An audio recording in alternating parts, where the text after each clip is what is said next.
Ce matin, j'aimerais vous parler de bonnes nouvelles. Je pense que quand on regarde les informations, quand on lit les journaux, quand on va sur certains sites sur Internet, on a beaucoup de mauvaises nouvelles. Et c'est vrai que notre monde vit beaucoup de mauvaises nouvelles. Quand on voit, par exemple, comme Michel l'a cité, un tremblement de terre qui fait des milliers et des milliers de morts, oui, ce sont des mauvaises nouvelles. Et nous en avons beaucoup. Mais ce matin, j'aimerais vous parler de bonnes nouvelles. Et le titre de mon message est très simple. Ce matin, il va commencer à s'afficher derrière moi. Et le titre de mon message, c'est « Jésus est au ciel et c'est une bonne nouvelle ». Jésus est au ciel et c'est une excellente nouvelle. C'est peut-être une des meilleures nouvelles que vous pourriez entendre aujourd'hui. Et nous allons voir pourquoi c'est une bonne nouvelle. Et nous allons voir plusieurs raisons pour lesquelles le fait que Jésus soit au ciel est quelque chose de bon, quelque chose d'excellent pour chacun d'entre nous. Alors nous savons, pour retracer un petit peu la chronologie, nous savons que de toute éternité, Jésus était au ciel avec le Père. Et puis, à un moment, au temps décidé, Jésus est descendu sur terre et c'est ce dont nous nous souvenons pendant la période de Noël. On sait très bien que Jésus n'est pas né le 25 décembre, mais c'est un moment où nous nous souvenons particulièrement de la venue de Jésus sur terre sous la forme d'un petit enfant. Ensuite, dans la suite de son parcours, Jésus est resté 33 ans sur terre, et ensuite il est mort et ressuscité. C'est ce dont nous nous souvenons au moment de la Pâque. Et après cela, il est retourné au ciel, il est retourné auprès du Père, et c'est ce que nous appelons, d'une manière un petit peu plus spéciale, l'ascension. Et toutes ces choses-là faisaient partie du plan de Dieu et sont des étapes finalement dans l'accomplissement des projets de Dieu pour nous. Mais aujourd'hui, nous savons que Jésus est monté au ciel, qu'il est au ciel. Et j'aimerais voir avec vous 4 raisons pour lesquelles le fait que Jésus soit au ciel est une excellente nouvelle pour chacun d'entre nous. En quoi c'est une bonne chose? En quoi c'est quelque chose qui change notre vie et qui est important pour nous en tant que croyants par rapport à notre foi, par rapport à notre marche quotidienne, par rapport à notre salut, mais aussi par rapport à notre position, par rapport à qui nous sommes en Dieu. J'aimerais pour commencer tout simplement lire avec vous un texte dans l'Épître aux Colossiens, au chapitre 3, et on lira les 4 premiers versets de Colossiens 3. Donc vous voyez les affiches, ça s'affiche derrière moi. Un tout grand merci à Martha qui a encore préparé ma présentation PowerPoint, et elle le fait pour chacun des pasteurs fidèlement, et nous sommes heureux de la qualité que nous pouvons avoir dans nos présentations. Et donc, lisons ensemble Colossiens 3, les versets 1 à 4. « Mais vous êtes aussi ressuscités avec le Christ. Recherchez donc les réalités d'en haut, là où se trouve le Christ, qui siège à la droite de Dieu. De toute votre pensée, tendez vers les réalités d'en haut, et non vers celles qui appartiennent à la terre. Car vous êtes morts, et votre vie est cachée avec le Christ en Dieu. Le jour où le Christ apparaîtra, lui qui est votre vie, alors vous paraîtrez, vous aussi, avec lui, en partageant sa gloire. » Prions ensemble. Seigneur, je te prie pour ce partage de ta parole ce matin. Je te prie, Seigneur, que nous puissions être sensibles à ce que ton esprit veut nous dire. Que nous puissions être sensibles, Seigneur, aux directions que tu veux nous donner, aux rappels, Seigneur, que tu veux encore nous communiquer ce matin. Merci parce que nous savons que tu es au ciel et que, Seigneur, nous allons bientôt vivre ces réalités spirituelles, ces réalités célestes avec toi. Sois béni, Seigneur, dans le nom de Jésus. Amen. Amen. Et donc, à travers ce texte, aussi ce texte de Colossiens et d'autres textes encore que nous trouvons dans le Nouveau Testament, j'aimerais vous dire quatre bénédictions qui découlent du fait que Jésus soit au ciel. 4 raisons pour lesquelles c'est une bonne nouvelle. Et ce matin, je ne vais pas parler d'une des raisons qui est peut-être la plus évidente, qui est aussi réelle et très importante, c'est qu'il y a un rapport entre le fait que Jésus soit monté en ciel et le fait qu'il nous ait envoyé le Saint-Esprit. Mais je ne vais pas parler de ça ce matin parce que ça nous aurait emmené un petit peu plus loin et ça mérite, je pense, une prédication tout à part. Et je ne voulais pas me presser par rapport à ce point qui est tellement important et qui est tellement crucial dans notre vie de chrétien. Mais j'aimerais vous parler un petit peu d'autre chose durant mon message. Nous avons vu dans ce texte des Colossiens que nous avons lu ensemble, que Christ est maintenant assis à la droite de Dieu. Et ce n'est pas anodin. Ça a une grande importance pour nous. Et nous verrons 4 choses. La première des choses que nous verrons, c'est que le fait que Jésus soit au ciel, à la droite de Dieu, ça a un rapport direct avec la purification des péchés. Et nous verrons que si Jésus est à la droite de Dieu, c'est qu'il a accompli la purification des péchés. Ensuite, nous verrons que le fait que Jésus soit à la droite de Dieu nous parle aussi de l'autorité. Et de l'autorité de Jésus, mais aussi quelque part de l'autorité du croyant. Nous verrons que Jésus est au ciel, et c'est une bonne nouvelle parce qu'il intercède pour nous. Et il intercède pour chacun d'entre nous. Et c'est tellement bon, c'est tellement important de nous le rappeler dans nos moments de lutte, dans nos moments de combat. Il y a cette intercession permanente et cette intercession excellente de la part de Jésus. Et enfin, nous verrons, et ce sera notre 4e point ce matin, que Jésus est au ciel pour l'instant, mais qu'à un moment, il revient. Et qu'à un moment, il reviendra et il reviendra chercher les siens, il reviendra chercher son Église. Et c'est ces 4 choses dont j'aimerais vous parler ce matin. Hébreux, au chapitre 1, et c'est le premier point par rapport à la purification des péchés. Hébreux, au chapitre 1 et au verset 3, nous dit « Ce Fils est le rayonnement de la gloire de Dieu et l'expression parfaite de son être. Il soutient toutes choses par sa parole puissante et, après avoir accompli la purification des péchés, il siège dans les cieux à la droite du Dieu suprême. » Et donc nous voyons, et c'est un peu la chronologie dont je vous ai parlé en commençant, qu'à un moment Jésus est descendu sur terre. Il était sur terre, mais qu'il est remonté vers le Père, qu'il est maintenant au ciel, après avoir accompli la purification des péchés. Et c'est une bonne nouvelle. C'est une bonne nouvelle, cette purification des péchés. Il a accompli ce qui était nécessaire pour notre salut. Il a accompli parfaitement l'œuvre à laquelle il avait été appelé. Et par sa mort et sa résurrection, alors nous pouvons être purifiés de nos péchés. Ici, dans ce texte de l'Épître aux Hébreux, l'auteur fait référence au sacrifice que devaient faire les sacrificateurs sous l'Ancienne Alliance pour le péché du peuple. Et les sacrificateurs, à l'époque, dans le temple, faisaient des sacrifices pour les péchés et pour les péchés du peuple. Et ici, l'auteur de l'Épître aux Hébreux nous dit, mais voilà, avant il y avait les sacrifices, mais maintenant, à travers ce que Jésus a fait, à travers l'œuvre du Fils de Dieu, alors il y a une purification parfaite et totale des péchés pour ceux qui placent leur confiance en lui. Il a accompli la purification des péchés. Et c'était nécessaire. C'était absolument nécessaire. Parce que sans cela, nous ne pouvions pas être réconciliés avec Dieu. Sans le sacrifice de Jésus, sans sa mort et sa résurrection, nous ne pouvions pas être avec le Père. Il y avait cette barrière du péché. Il y avait cette barrière qui était là et qui nous empêchait d'avoir pleinement accès à la présence de Dieu. Mais c'était nécessaire et il l'a fait pour nous réconcilier avec Dieu. Mais c'est suffisant aussi.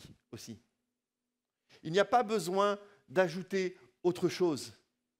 Il n'y a pas besoin d'ajouter de bonnes œuvres. Tu peux faire tout ce que tu veux. Tu peux essayer de faire le plus grand nombre de bonnes œuvres possibles. Ce n'est pas ça qui va te sauver. Mais parce que Jésus a accompli la purification du péché par son sacrifice, alors nous pouvons vivre pleinement le salut en Jésus-Christ. Et c'est une bonne nouvelle. C'est une bonne nouvelle. Si Jésus s'est assis, c'est qu'il a accompli parfaitement le nécessaire pour notre salut. Et c'est valable pour chacun d'entre nous aujourd'hui. Et c'est valable pour toi aujourd'hui. Si tu te sens sale, si tu te sens coupable, si tu vois qu'il y a quelque chose qui ne va pas dans ta vie, la bonne nouvelle, c'est que Jésus a accompli la purification des péchés aussi pour toi. Si tu places ta confiance en lui, si tu admets tes erreurs, tu te repens, si tu décides de changer de comportement, si tu fais confiance à Jésus, alors tu peux vivre pleinement cette purification des péchés et être réconcilié avec Dieu. Et tu ne dois pas être parfait. Celui qui est parfait a accompli cette œuvre pour toi. Alors viens à lui et tu peux vivre ça dans ta vie aujourd'hui, qui que tu sois. Quoi que tu aies fait, quel que soit ton passé, quel que soit ton état aujourd'hui, si tu crois en Jésus, si tu crois en Jésus-Christ, si tu te repens de tes mauvaises actions, de ton péché, alors tu peux être totalement purifié de ton péché. Et c'est une bonne nouvelle. Et c'est une bonne nouvelle. Et c'est quelque chose que beaucoup d'entre nous, nous avons vécu, nous avons expérimenté. Et nous sommes reconnaissants au Seigneur. Et nous louons le Seigneur. Et nous adorons le Seigneur parce qu'il a accompli le salut. Une fois après avoir accompli la purification des péchés, il siège maintenant dans les cieux à la droite du Dieu suprême. Il y a un deuxième point dont j'aimerais vous parler ce matin. C'est que le texte que nous avons lu dans l'Épître aux Colossiens nous dit que Christ est assis à la droite de Dieu. Et là, dans la Bible, la droite, la position d'être à la droite, c'est une position importante. Ce n'est pas n'importe quelle position. C'est une position d'honneur, c'est une position d'autorité, c'est une position d'excellence et de puissance. Si Jésus est à la droite de Dieu, c'est qu'il a toute la puissance et toute autorité. La première épître de Pierre va nous le dire, c'est au chapitre 3, et à partir du verset 21, les versets 21 et 22. Et Pierre va nous parler de cela en parlant du baptême et de ce que représente le baptême. Mais regardez ce que Pierre nous dit au chapitre 3 de sa première lettre, de sa première épître. Cette eau était une figure du baptême qui n'est pas la purification des souillures du corps, mais l'engagement d'une bonne conscience envers Dieu, et qui maintenant vous sauve, vous aussi, par la résurrection de Jésus-Christ, qui est à la droite de Dieu, depuis qu'il est allé au ciel, et que les anges, les autorités et les puissances lui ont été soumis. Nous avons Christ qui est dans une position d'autorité. Christ qui est dans une position de puissance. Et ça change beaucoup de choses pour nous. Parce qu'il est dit, le texte que nous avons lu, pour commencer, dans Colossiens, nous dit que notre vie est cachée avec Christ en Dieu. Et ça nous parle aussi quelque part de notre position et de nos positions d'autorité. Mais l'Épître aux Éphésiens, au chapitre 2, et les versets 6 et 7, nous parle de ce que Dieu a fait. Il est dit « Il nous a ressuscités ensemble et nous a fait asseoir ensemble dans les lieux célestes, en Jésus-Christ, afin de montrer dans les siècles à venir l'infinie richesse de sa grâce par sa bonté envers nous en Jésus-Christ. » Et il est dit « Il nous a fait asseoir ensemble dans les lieux célestes. » Et ça nous parle de notre position en Christ. Ça nous parle de qui nous sommes et de là où nous sommes avec le Christ dans les lieux célestes. Il y avait quand j'étais un peu plus jeune que je ne le suis maintenant, bon, il y a quelques années quand même, et on chantait un vieux cantique qui disait « Assise avec Christ dans les lieux célestes ». Je ne sais pas si vous connaissez cela. Je sais pas, peut-être que tu connais ça. Bon, c'est vieux, hein. Voilà. Et j'aimais ce cantique. Bon, je ne comprenais pas ce que ça voulait dire. J'étais petit. Il dit assis avec Christ dans les lieux célestes, regardons en bas l'ennemi vaincu. Assis avec Christ dans les lieux célestes, nous ne craignons pas. Nous ne craignons rien. Nous ne craignons rien devant l'ange déchu. Je vous épargne le chant ce matin. Mais bon, voilà. Il y a cette position que nous avons avec le Christ. Cette position où Christ nous partage son autorité. Qu'est-ce que c'est que l'autorité ? Juste quelques mots par rapport à cela. Imaginez, je ne sais pas qui fait partie de l'équipe sécurité ce matin. Donc je vois que Hervé a son brassard et d'autres encore. Et donc imaginez quelqu'un de l'équipe de sécurité de l'église. Prenons Enzo ou Carlo. On va prendre Enzo. Tu pars. Ah, tu l'as ? Bah voilà. Normalement, tu dois l'avoir autour du bras, mais voilà, tu le mets vite. Voilà. Donc imaginez, vous avez Enzo. Enzo qui fait partie de l'équipe sécurité et on remercie vivement l'équipe sécurité pour tout ce qu'ils font. Ils prennent soin de nous, de notre sécurité, des biens et des personnes.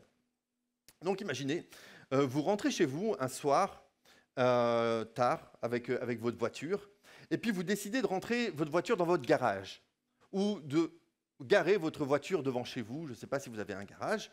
Et là, de derrière un mur, il y a Enzo qui apparaît. Et il vous dit, non, vous ne pouvez pas vous garer là. Alors, bon, Enzo, oui, il est gentil, mais Enzo, qu'est-ce que vous allez lui dire ? Vous allez lui dire, écoute, Enzo, c'est mon garage. J'ai le droit d'y aller, j'ai le droit de rentrer dedans. Ou Enzo, c'est mon trottoir, j'ai le droit de me garer devant chez moi. Et Enzo vous dit, non, tu n'as pas le droit de te garer là, je t'interdis de te garer là. Qu'est-ce que vous allez faire ? Gentiment, vous allez dire « Enzo, s'il te plaît, pousse-toi ». Et puis s'il ne veut pas, au bout de 4-5 minutes, vous allez dire « Bon, au revoir Enzo ». Et hop là, vous allez, peut-être essayer de lui faire peur ou quoi que ce soit, mais il n'a aucune autorité, Enzo, de vous empêcher de vous garer devant chez vous. Ou il n'a aucune autorité pour vous empêcher de rentrer dans votre garage. Maintenant, mettons un autre cadre. Le dimanche matin, 9h55, vous vous garez devant la grille de l'église. Et Enzo, avec son brassard, vous dit gentiment, je vous rappelle que vous n'avez pas le droit de vous garer ici. Qu'est-ce que vous allez faire ? Vous n'allez pas écraser Enzo, vous prenez votre voiture et vous allez vous garer un petit peu plus loin. Et c'est quoi qui fait la différence ? La différence, au-delà de simplement le brassard, c'est que Enzo a reçu l'autorité de pouvoir vous dire cela. Et que Enzo, à ce moment-là, précis, peut très bien vous dire « vous n'avez interdiction de vous garer ici ». Parce que ce n'est pas simplement lui qui le dit, mais que ce sont les règles qui ont été établies pour la bonne sécurité et des règles qui ont été établies par le conseil de l'Église et qu'on lui a délégué cette autorité-là. Et qu'il a la possibilité de vous dire ne vous garez pas là. Et l'autorité, ce n'est pas quelque chose que nous avons par nous-mêmes, mais c'est quelque chose qui nous est donné. Et c'est quelque chose qui nous est donné en tant que croyants, parce que nous sommes avec Christ. Et ça provient du fait que nous soyons cachés en Christ, bien entendu, mais ça provient aussi du fait qu'il nous a fait asseoir avec lui dans les lieux célestes. Et c'est ça qui est important. Parce que pour mener une vie de victoire sur le péché, une vie de victoire où nous pouvons dire à notre ennemi « tais-toi », nous avons besoin de comprendre où nous sommes avec Jésus et l'autorité que nous avons. Et c'est important, parce que alors que nous prions, et ça se manifeste aussi dans nos prières, alors que nous prions et que nous prions au nom de Jésus, ici sur terre, c'est dire, je prie au nom de Jésus, avec qui je suis assis dans les lieux célestes. Je prie au nom de Jésus, en qui je suis caché. Jésus est au ciel. Et c'est une bonne nouvelle pour notre vie chrétienne. C'est une bonne nouvelle parce qu'il y a cette autorité que nous avons pour mener une vie victorieuse, pour mener une vie où nous affrontons nos combats, mais où nous savons que nous sommes victorieux, pas par nous-mêmes, mais parce que Jésus est derrière nous, parce que Jésus est avec nous, parce que nous sommes avec lui. Troisième chose, et c'est peut-être quelque chose, moi j'aime à me le rappeler, ce troisième point. Le fait que Jésus soit au ciel nous parle de son intercession pour nous. Dans Romains 8, au verset 34, il nous est dit « Le Christ est mort, bien plus, il est ressuscité. Il est à la droite de Dieu et il intercède pour nous. » Il intercède pour nous. L'intercession, pour donner encore une courte définition, j'ai l'impression que je fais souvent cela, mais je crois que c'est important. L'intercession, c'est une prière faite à Dieu en faveur d'un autre pour qu'il intervienne dans sa situation. Et donc, ce texte nous dit que Jésus intercède pour ceux qui lui appartiennent, pour tous ceux qui sont avec lui. Ça veut dire que quoi que tu sois en train de vivre maintenant, dans ta maladie, dans ton combat contre le péché, dans tes émotions, dans ta famille, dans ton couple, dans ton travail, etc., etc., Jésus intercède pour toi. Ça veut dire que pendant que je suis en train de parler, Jésus intercède pour toi, Vincent, ou pour toi, Santos, ou pour toi, Cindy, et on pourrait dire tous les noms de toutes les personnes qui sont présentes. Jésus intercède pour nous. Il n'est pas simplement, comme on pourrait le croire, ou comme certains voudraient nous le décrire, comme il est au ciel et il ne s'occupe plus de nous, il ne s'occupe plus de ses enfants, il ne s'occupe plus de son peuple. Il sait exactement ce que tu traverses aujourd'hui.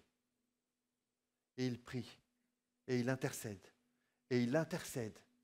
pour que tu tiennes bon. Il intercède pour que tu ne lâches pas.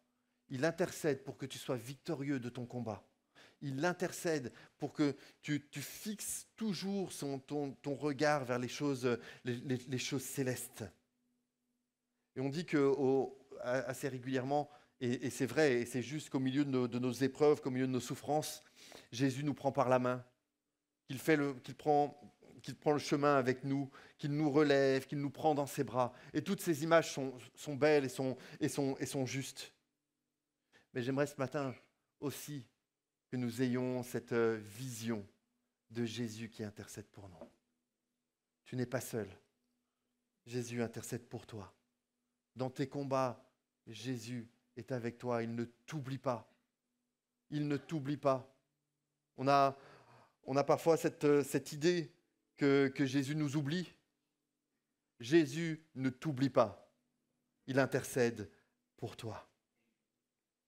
Enfin, la quatrième chose que j'aimerais voir avec vous, Jésus revient.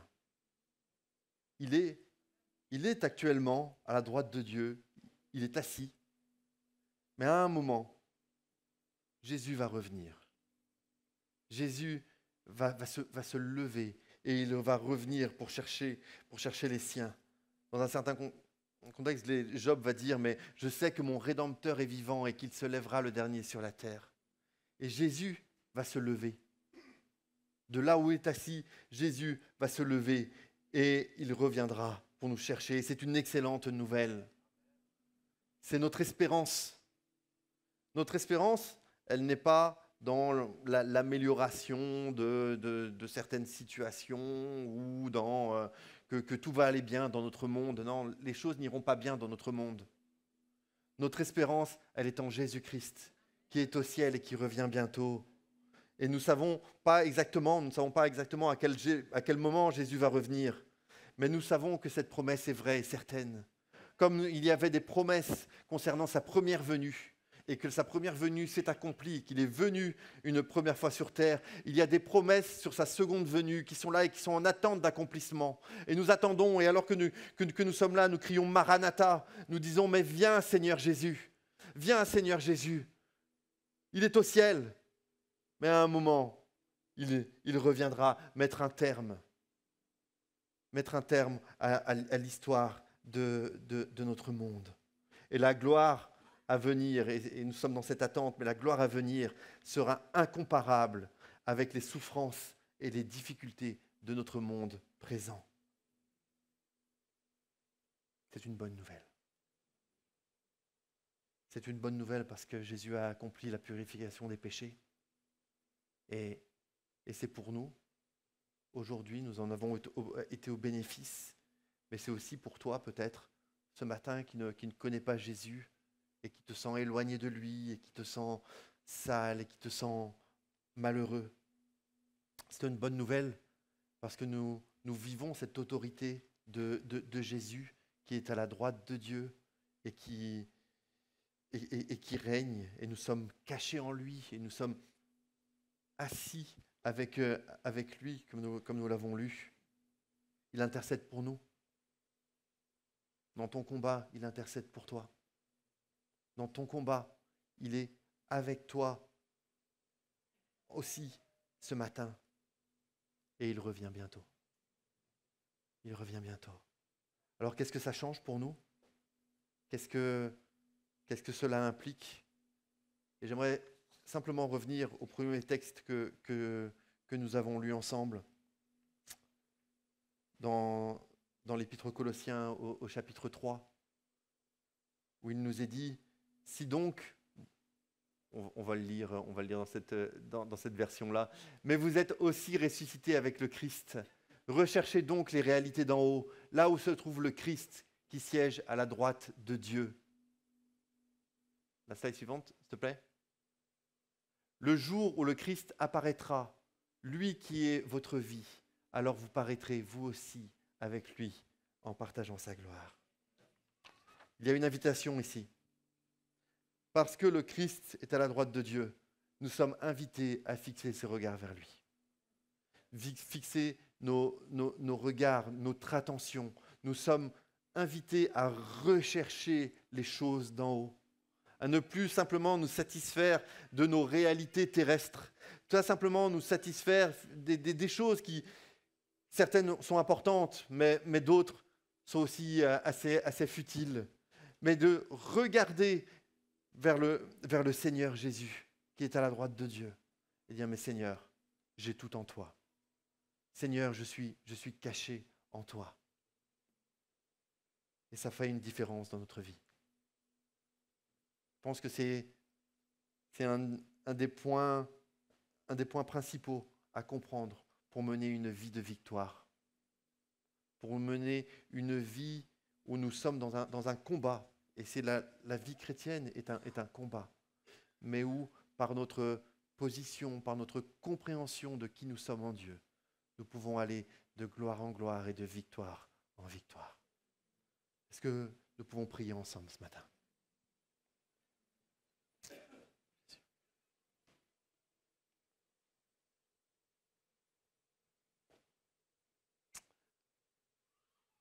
Seigneur, ce matin, nous sommes tellement reconnaissants de tout ce que tu as fait pour nous.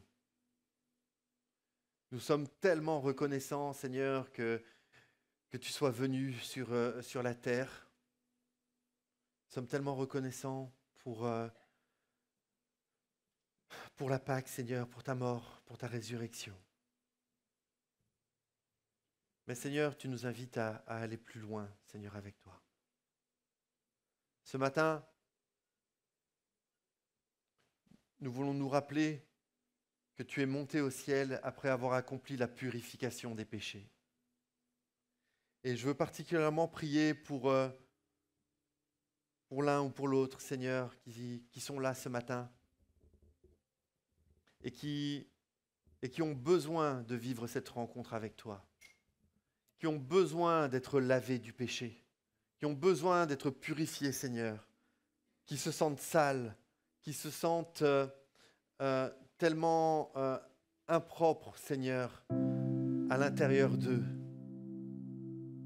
Seigneur, fais quelque chose. Je te prie que ce soit ce matin un jour de rencontre avec toi. Un jour de rencontre personnelle avec toi. Seigneur, tu n'es pas lointain.